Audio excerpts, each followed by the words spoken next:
Welcome to Sounding Board. This is a weekly community television program produced by club members of Seroptimus International of Novato. The mission of the organization is to help improve the lives of women and girls, both locally and globally. We do this by providing them with programs leading to social and economic empowerment. My name is Carol Bennett, and I'm a club member and the moderator today in this hot sun. Our topic today is a visit to the museum at Olompali State Historic Park, and the sign right by 101 is right behind me.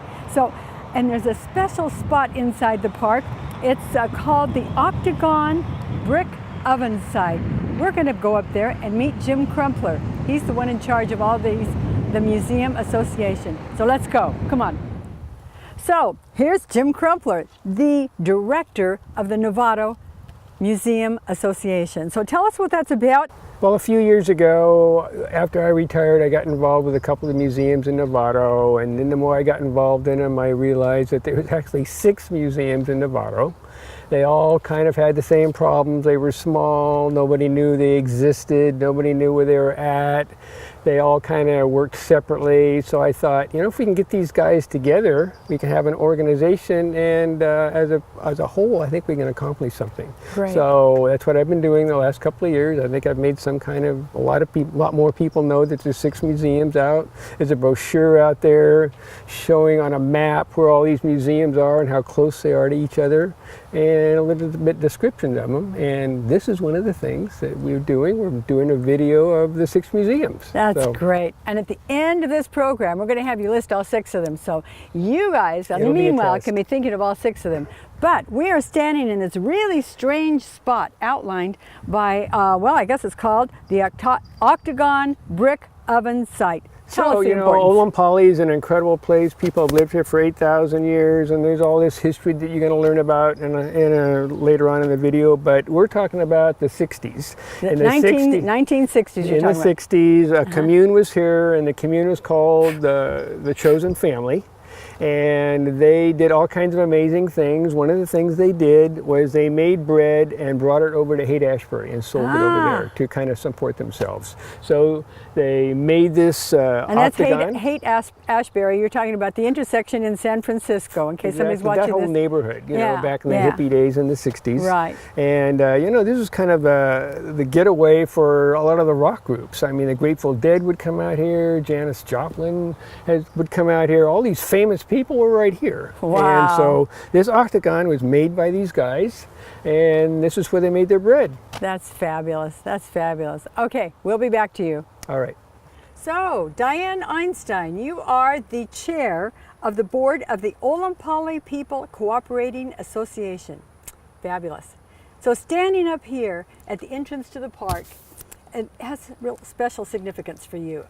I know that you've told me that before. So tell us about the importance of this location for the Coast Miwok village of Olompali. Well, from this location, you get a sense of why this was a major trading manufacturing village within the world of the Coast Miwok. It was along the main trading route. The trading route began south of Tati and extended all the way down to Sausalito.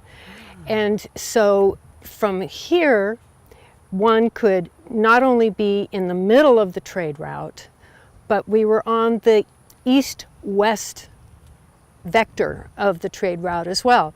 In the baylands below, 200 years ago, everything that you see in brown was San Pablo Bay. Oh. And so there was water coming right up there. There was water that came right up to the village. Oh my gosh. And the members of the tribe would get in their tule canoes and head over and trade with the Ohlonies on the other side of the bay. Oh. And from San Antonio Valley, they would go out to the coast and trade with the Coast Miwok in Tamales. So they would come over the mountains then? They would go through the valley, San Antonio Valley, out to Tamales. And Olompali, its name is South Place or South People. That's what it meant in the Coast Miwok language. And when you say South People or South Place, that's really a question mark, because the territory extended all the way up to Cotati. But when you realize that the trade route went from Cotati to Sausalito, when you were coming down on the old trade route and you looked south, when you're coming down, looking down through the Petaluma Valley and looking south, the mountain you saw was Olompali, which is the Coast Miwok name for the mountain behind us. And when you saw that mountain in the south, you knew that you were at the beginning of the Marin Peninsula and you were at the beginning of the San Francisco Bay. Wow. So this was truly a major trading site. Right. That is fabulous. North, south, east, west. Fabulous. Well, let's go on into the visitor center there and see what's out there. Okay? Come on. Okay, now we are in the Visitor Center's museum, and I'd like to point out the different display cases that we have here. Great. And I'd like to tell you about some of the individuals that are represented in these display cases. In this first display case, that has artifacts from the American Indian era. And it was during the American Indian era that we had a young gentleman by the name of Camilo Yanisha, who was born... Camilo Yanisha. Okay. He was born in an Indian village not too far from Olompali.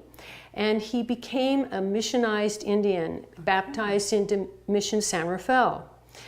It was when he was at Mission San Rafael that his father was given the responsibility for the mission's livestock that grazed here at Olompali. Olompali was a mid-stop on the El Camino Real between San Rafael and Sonoma. Now, El Camino Real, those are those little lamp posts that you see all the way Right, down? That's right. fabulous. So And that the- was the original El Camino Real then, huh? The El Camino Real ran Fabulous. right through Olompali. Wow. And there was a lot of grazing land here, and this was the midpoint between San Rafael and Mission Sonoma. And so it was very important for the mission in San Rafael to have a safe layover Right. along the roadway. So Camilo's father was given the responsibility for the mission's livestock that grazed here and for being a restover spot on the El Camino Real. When his father died, Camilo was given that responsibility. And he was so trusted by the authorities that when the mission period ended and the Mexican period began, Camilo was backed by General Vallejo to get a Mexican land grant. Wow. So that he could stay on site Interesting. in his role along the El Camino Real. In this case, we see one of the three maps that General Vallejo himself submitted for, on Camilo's behalf to the Mexican governor in Monterrey. Nice. You see also in this case Camilo's branding iron and then other items that were from that Mexican era. In 1852, when California had become part of the United States, Camilo had transitioned into that era, but his land grant was challenged before the federal courts in San Francisco. The Land Commission was challenging all land grants that had been given during the Mexican era, and so he was no different than that. It was expensive, and Camilo had a friend that helped him out. James Black purchased the vast majority of Rancho Olompali and continued to pursue the land grant case in federal court. So 5 years later, in 1857, the land grant was confirmed by the United States government, and here is the copy of the patented land grant map. For James Black. For James Black, who had the bought the majority of Rancho Olompali from Camilo. Camilo retained a portion of the property down in the vicinity of where the motel is now. He called it a Palacocha. So James Black has an important role then for the next. And when his daughter married, he gifted Rancho Olompali to his daughter Mary as her wedding gift. And here's an image of Mary here. Aha. In 1865, she and her husband Galen Burdell retired to Rancho Olompali. So she married Mr. Burdell. Was he a dentist? Is he Yes, the one who he was a dentist? yes. Right. And that's Right. the Mount Burdell. Right, that's correct. Good. And they came to Rancho Olompali and they turned it into a rural Victorian estate. So in this case, you see different artifacts from the Victorian era that represent her time here at Olompali. Fabulous. And we'll be seeing the garden outside later on. Correct. Okay. In this display case, we see a case that is dedicated to the early 1900s in the history of the park. James Black Burdell Sr. inherited Rancho Olompali in 1900 when his mother Mary passed away. And he was responsible for starting the dairy operations here at Olompali. And in the display case, we can see one of the packages for their dairy. Right there, Burdell Right. Creamery. Fabulous. Exactly. And also in 1911, he covered his mother's clapboard Victorian house with a stucco mansion. That breaks my heart. But in this case, you can see images of the stucco mansion in its heyday. So I suppose it was pretty impressive for people at that time. But how sad to cover up that beautiful Victorian. And the adobe, which Camilo Unisha built. The original adobe was underneath it all. So it's like a three-level. Right, and as building. we progress through the park, we're going to see. Great. Okay, and there's more. We are now at a display case that demonstrates the 1960s. In 1940, I'm going to back up a little though, and Okay. tell you that James Black Burdell Sr. passed away in the late 1930s. His wife, Josephine Sweetser Burdell, carried on here at Rancho Olompali until the 1940s. And in 1943, when her ranch hands went off to World War II, she was forced to sell the property. Oh dear. So she prepared the property and sold it to a gentleman by the name of Court Harrington, who held the property for 5 years and raised meat cattle here at Olompali. And then in the late 1940s, he sold the property to the Jesuits. So the University of San Francisco owned Rancho Olompali from the 1940s all the way up through the 1960s.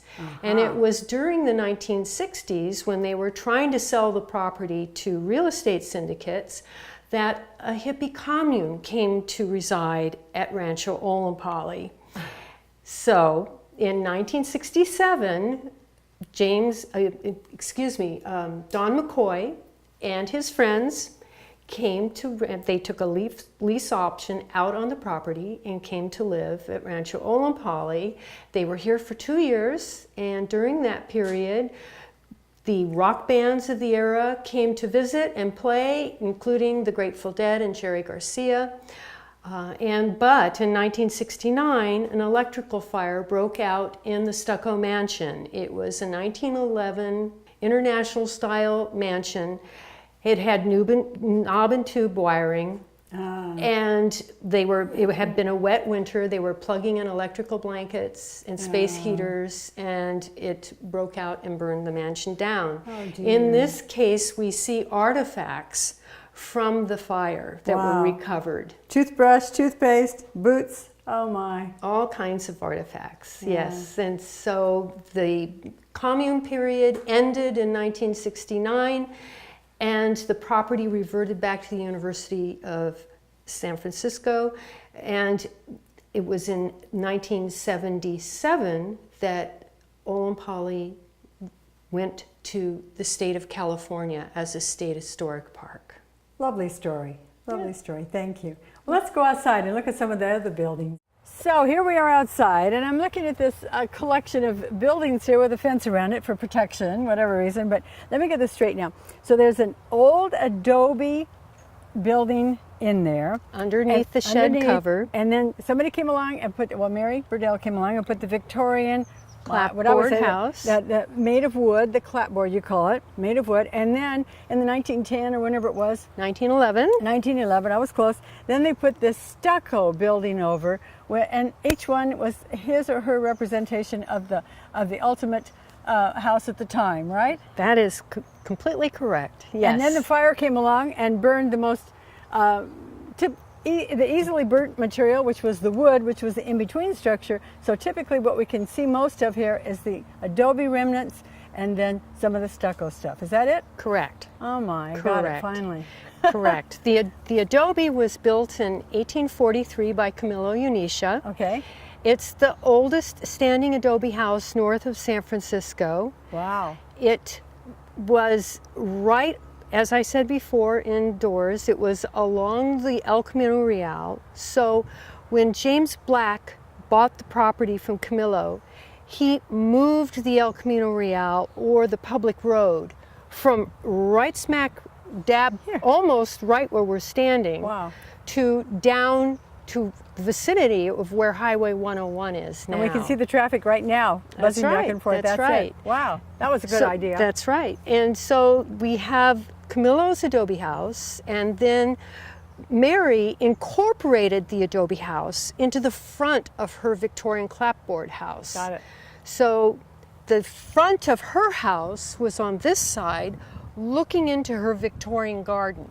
And this was all a beautiful garden at that This time. was a very early, lovely. intact, large example of a California Victorian garden. She had it completely in place by 1874. The reason why it is in place so early is because she did not have to wait for city water to hook up into to irrigate her landscape.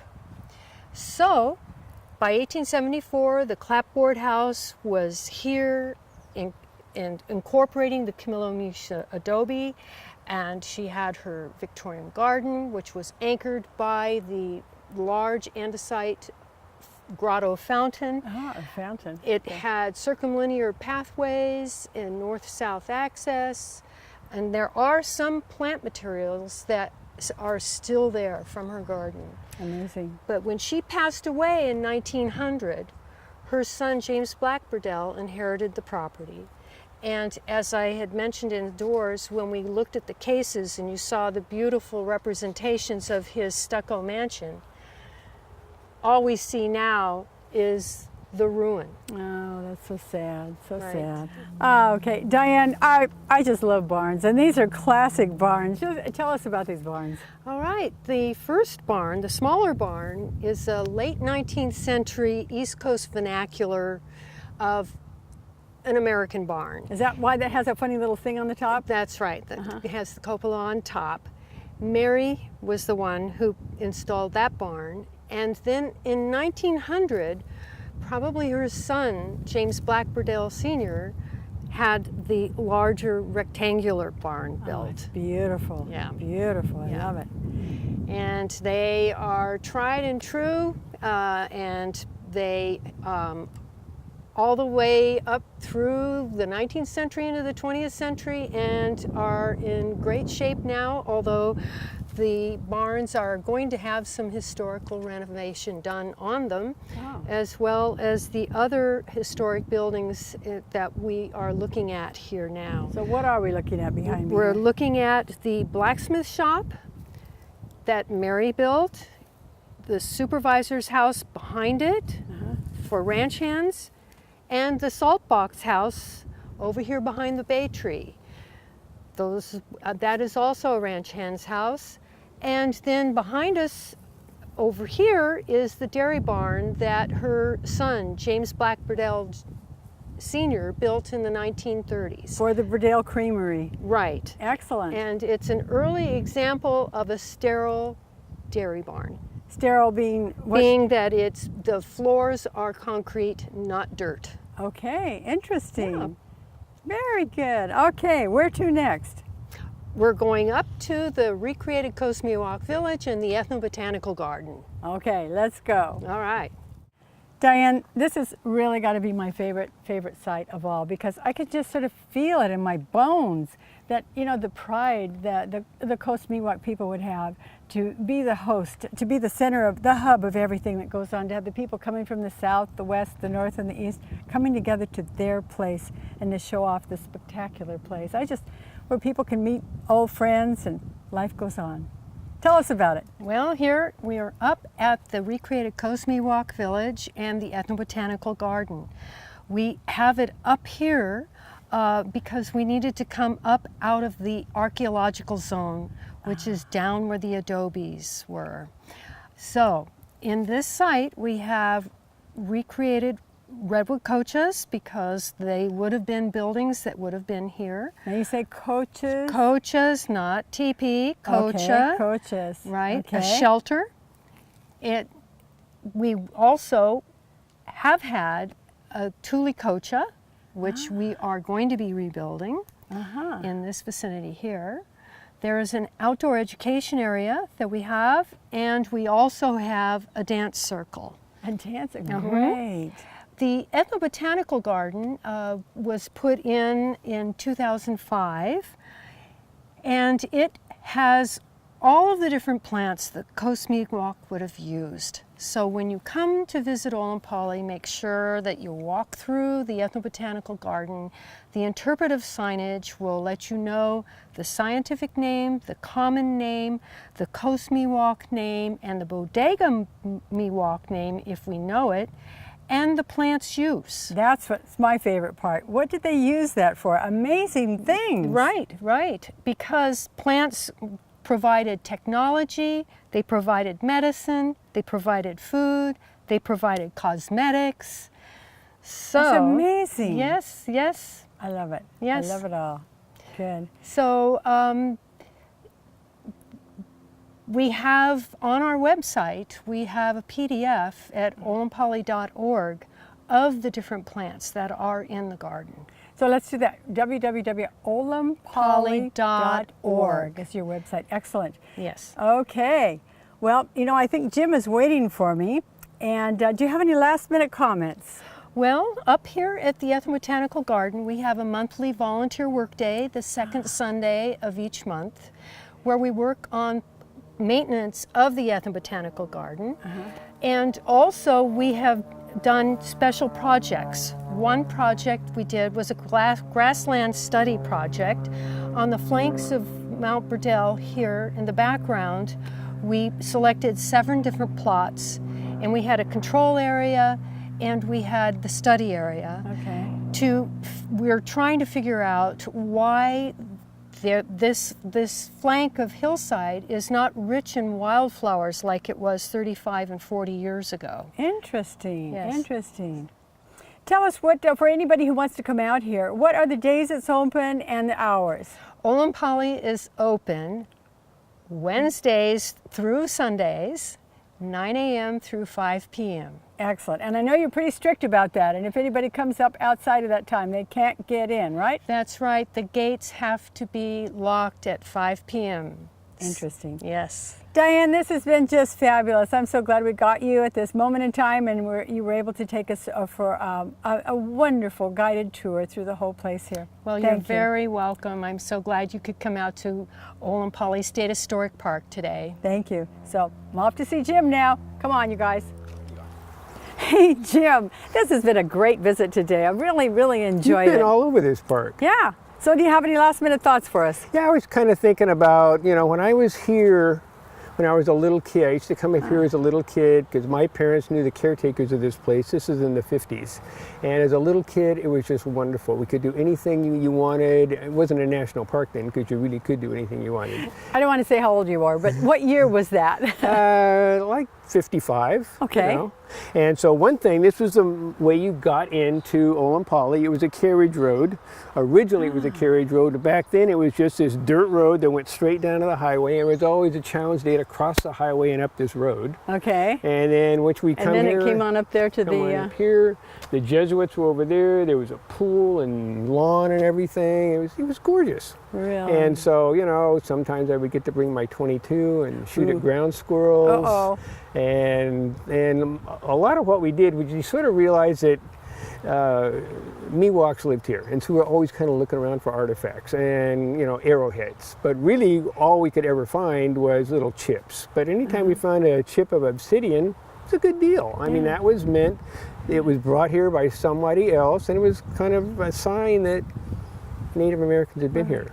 And what about that big moment of history that took place right So here? the big moment of Yeah. history is what I call California's Alamo. You know, and so at some point in the late 1840s, there was a point where the people from the United States wanted to push the people in Mexico out of California. This started over in Sonoma you've heard these names before, John C. Fremont, Kit Carson, and a bunch of other guys that thought California should be part of the United States. Let's get rid of these Mexicans. So they started a thing over in Sonoma. They pushed the Mexicans over here. The Mexicans were sort of staying here. And in the morning of, the late 1840s, they kind of met. A skirmish happened. And one Mexican died, a couple of Americans got wounded. And from then on, the Mexicans slowly retreated to Mexico. And that was the start of California being part of the United States. Interesting. So one of the things I remember when I was a kid is somewhere over in this area, there was this really old oak tree. And it had initials in it. And I always asked my friends what those initials meant. And they said, it was a hanging tree. Ooh. And so somebody would be hung there, and well, it turned out that wasn't a hanging tree, but what it was is the initials of the Mexican that had died. Oh. As kind of a memorial, somebody put that there. Wow, So that's touching. it was cool being able to come out here in the 50s, and it was great. Well, And it wasn't a totally empty place because there was a real live dairy going on up this road. So there was a lot of cows here, and there were, some ranchers here, and every once in a while a milk truck would come up this road. And So I'm going to give you a test now, Jim. okay, This is one amazing tour here of 6 museums. Now let's see. Maybe people at home, they could be sitting there thinking, what are the 6 museums in Novato? But give us a rundown. the 6 museums, really cool museums. They're all small. They're all in Novato. It's out of all the cities in Novato. Novato's the only one that has like 6 museums. So the 6 museums, starting in south and working north, there's Marin Mocha and Hamilton, Marin Museum of Contemporary Art. Then about 2 blocks away from there is the Hamilton History Museum. Then you come north a little bit and go across the highway to the Space Station Museum. And then you come up to Novato, you turn on DeLong, and you have Novato History Museum. And then you go out Novato Boulevard a little bit, and you have the Museum of American Indian. And last but not least, right where we are now, Olompali. This is a wonderful place. This is just a fabulous it's an series incredible spot. of tours that you put together for us, Jim. And thank you very, very much. And thank Jim you Crumpler, for doing this. Thank you. And I want to thank also Diane Einstein, for being here today, and Marcus Oken and Nick Logan, who are the filming crew from Novato Community Television, NCTV, along with their manager Pam Hesley. And of course I want to thank Freda Kaplan, who's the manager for the Sounding Board programs. But most of all, I want to thank you, our listening audience.